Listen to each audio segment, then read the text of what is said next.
Hey guys, it's Hunter. Welcome back to another episode of Ask Fish. This is the somewhat weekly series where I answer your questions that you leave on Discord. Don't forget to join if you have a question for a future episode, link in the description. And this is going to be a deep dive episode inspired by this question. Michael912000 asks, have you seen the Epiphone leak for the Greeny Les Paul? Yep, all the specs and details leaked early for Epiphone Greeny. It's supposed to release tomorrow. I don't know if that actually happened because I'm filming this in advance. Hunter and editing here, it did. But let's talk about it. Let's talk about what else Epiphone has been dropping recently because there have been some exciting new releases. And let's talk about what that means about the state of Epiphone now and what it means for the future. And yeah, we're going to talk about prices. So smack a like on the video if you're going to enjoy it. That actually massively helps out in appeasing the unhinged beast that is the YouTube algorithm.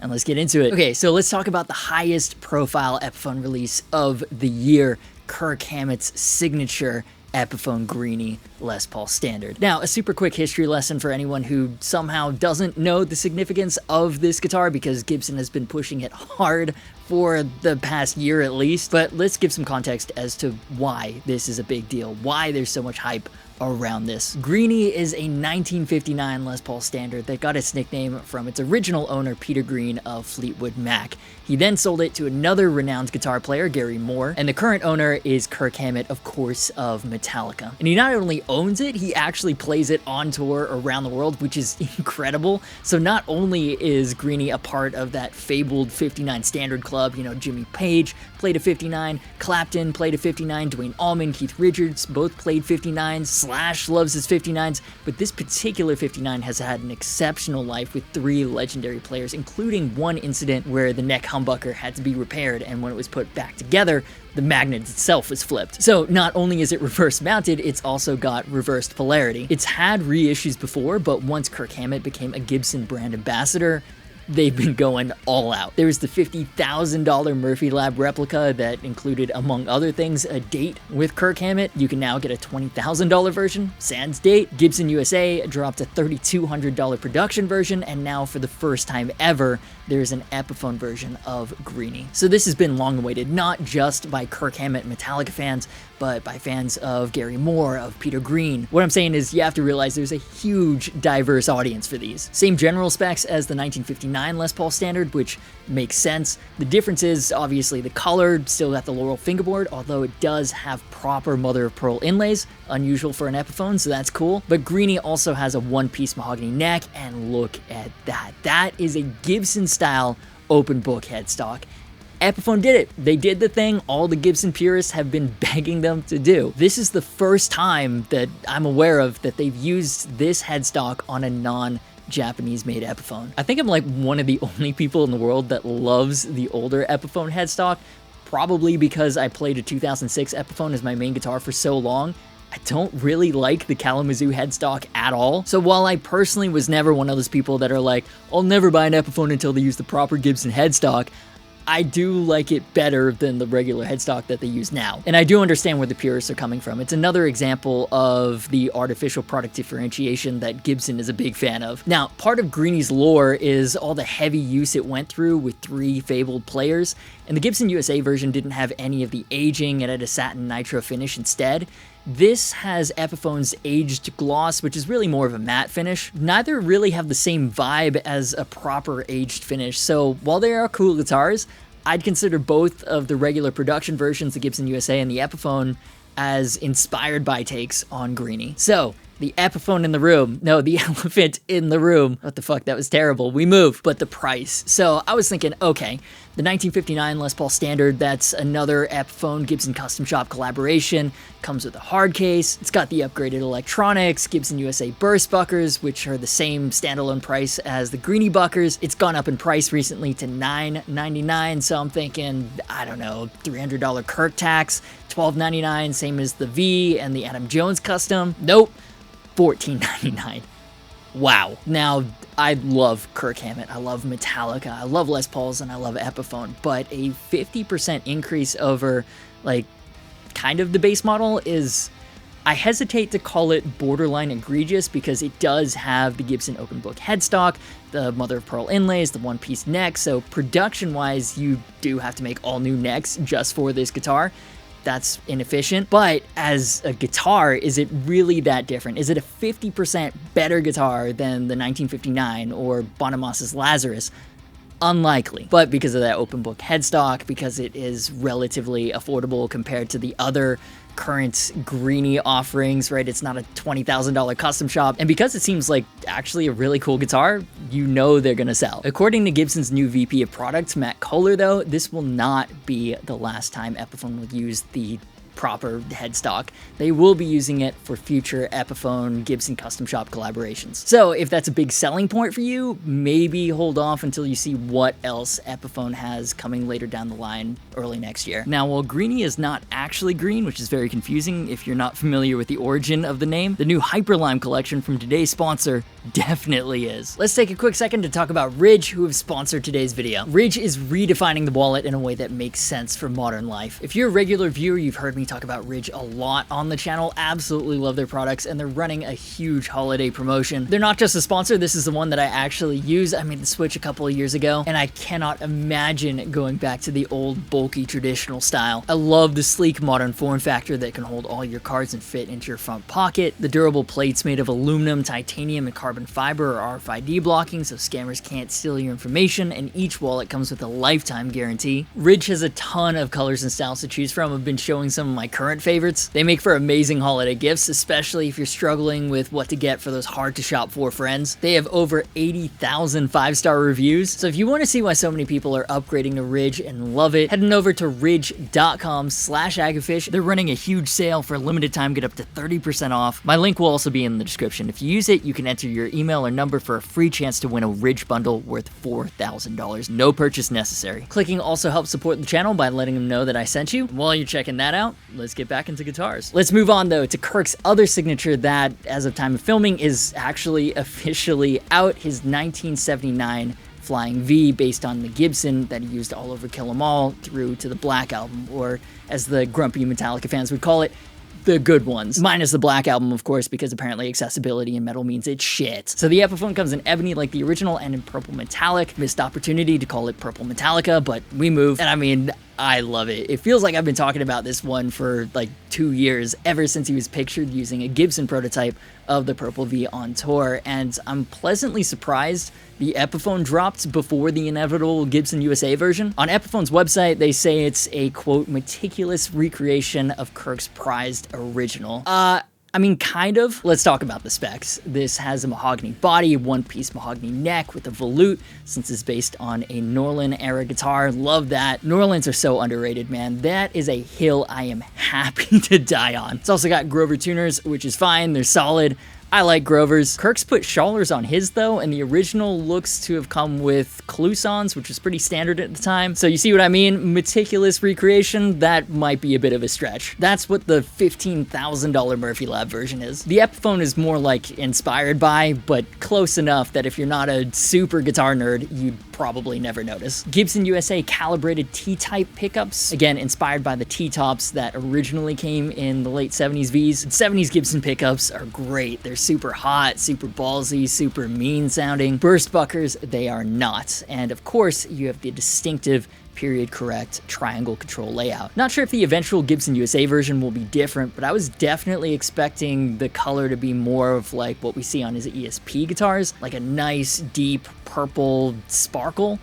This purple metallic, it doesn't have the flakes, and it could just be the stock photos, but along with the light Laurel fingerboard, the entire thing looks a little more washed out than I'd been expecting. Don't get me wrong, as a huge Metallica fan, as a huge fan of 70s guitars, a factory purple metallic late 70s V is sick. And I say that as someone who doesn't even like Flying Vs. But especially with how much these Epiphone signatures are going for now, I almost wonder if Epiphone should be doing some sort of light stain on the fingerboards to make them look more like a healthy piece of rosewood, make them look higher end. If you've never tried it, I really like the way that Laurel feels. It's like a rosewood with a tighter grain, almost in between rosewood and maple. But when they're not hydrated, the light color makes the guitars look a lot cheaper than they actually are. Or maybe they need to try try to make sure the fingerboards are better hydrated. I don't really know how you do that, but new Epiphones consistently have some of the driest fingerboards out of the box. Even the Ebony sometimes doesn't look great in the photos, and really all it needs to look like a higher end guitar is some lemon oil. Improvements on little first impression things like that go a long way. A friend of mine actually managed to pick up one of these 1979 Flying V's. He was also drawn to the purple metallic color, and I'm not sure if he returned it or not, but the QC was not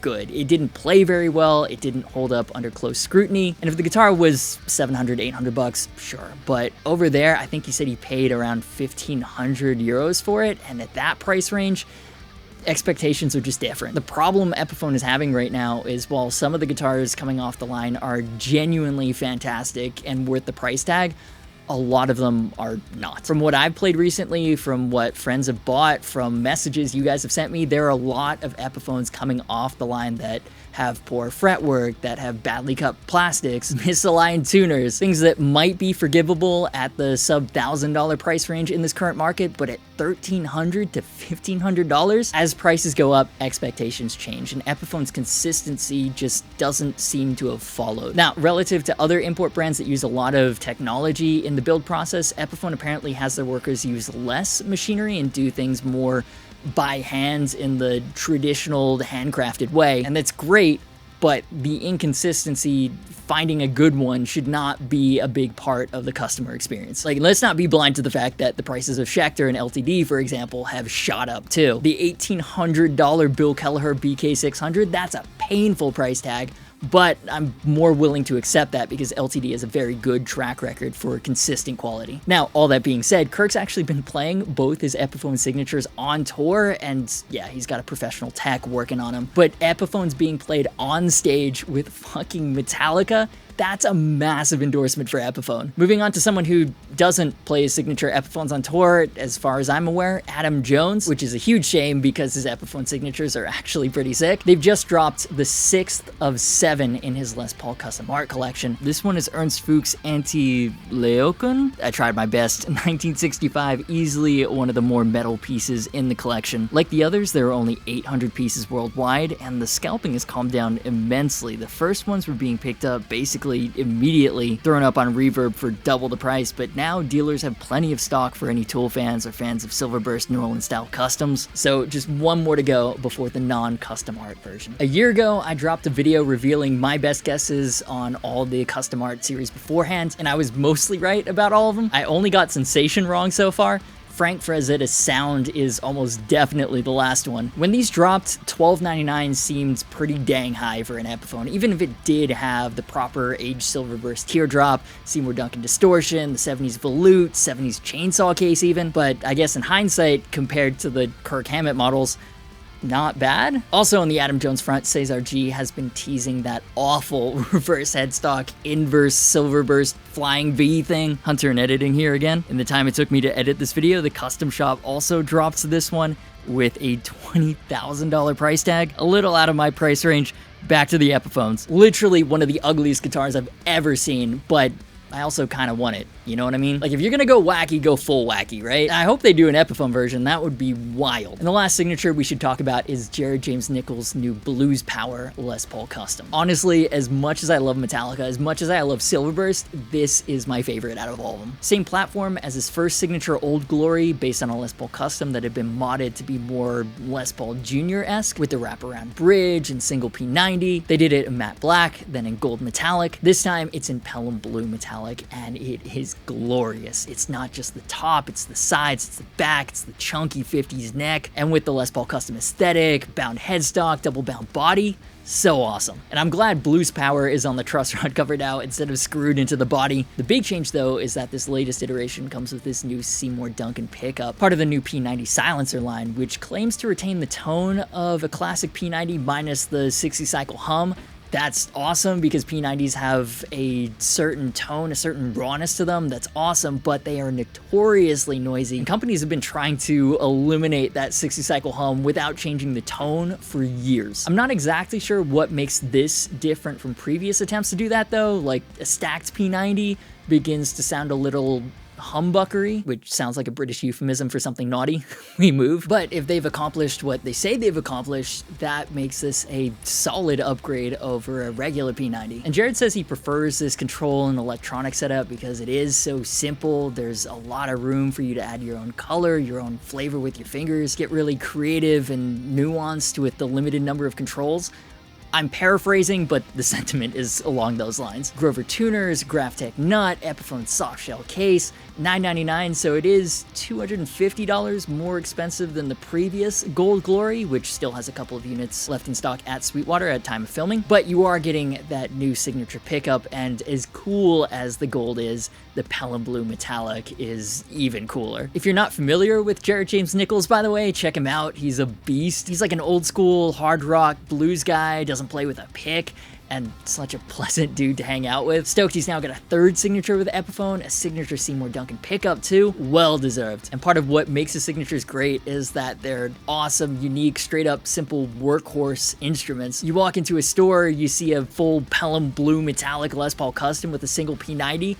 It doesn't matter if you're a fan or even if you're not aware of Jared at all, that's an interesting guitar. So that is what Epiphone's been up to, and overall these look like sick guitars, especially if you're into Les Pauls, but also that purple metallic V, man. But these signature models kind of illustrate why people are frustrated with Epiphone right now. When I first started demoing Epiphones, and I hate to sound like this, back in the old days kind of guy, but like the Brent Hines Flying V Silverburst with an ebony fingerboard and lace sensor pickups, that was $799 at launch. That was Epiphone's high end. Adjusted for inflation, that's still less than $1,000 in today's dollars. Epiphone had a reputation as solid guitars for the working musician. Quality and consistency were on an upwards trajectory, and I've mentioned this a few times in a couple of videos. Cost of production is ridiculously inflated right now. For anyone new to the channel, I consult for Harley Benton's product team on certain specialty models like the Fusion 3s, the Fusion Ts, the Amaroks, the Dullahans, the JM Baritone. Those are made in factories all across Asia, and cost of production is a topic we have a lot of conversations on. A lot of what factories and suppliers are charging right now is ludicrous,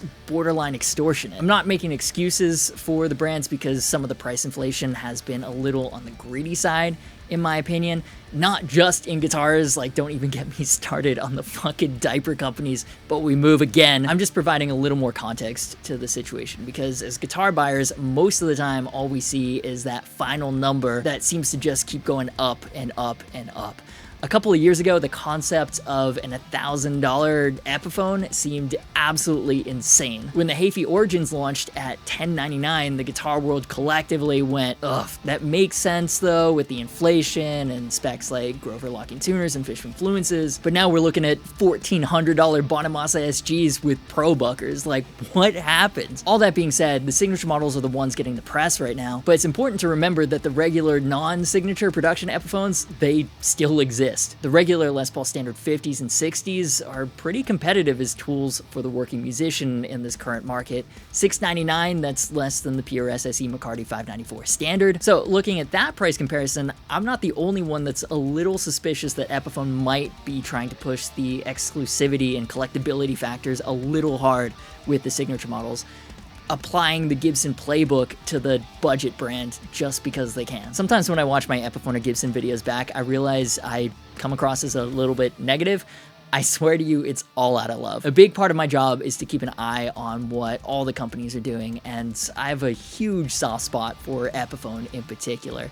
And as a fan, sometimes it's frustrating because whether it's true or not, sometimes it comes across that rather than really compete on the product side, offering the best value for dollar, Epiphone is willing to overly take advantage of the brand name just because, I mean, in their position relative to other import brands, they kind of can. Anyways, those are just some of my thoughts. Here's where I'll throw it to you. What do you think of the most recent Epiphone signature launches, and what do you hope to see from Epiphone next year? Whether it's a Mark Morton Epiphone, future Gibson custom shop collaborations, or just an update on the standard production line. Let me know what you're thinking down below. And that will do it for this episode of Ask a Fish. Massive shout out to my amazing patrons. Their names are up on the screen right now. Consider joining them if you want to directly support the channel as well as get bonus extras. Merch is also available. Use code TOOSOON for 15% off. That's everything, including the limited Christmas Pringle drop. All that really helps out the channel. Social media, merch, and affiliate links are in the description. As always, thank you so much for watching. You've been awesome, and I will see you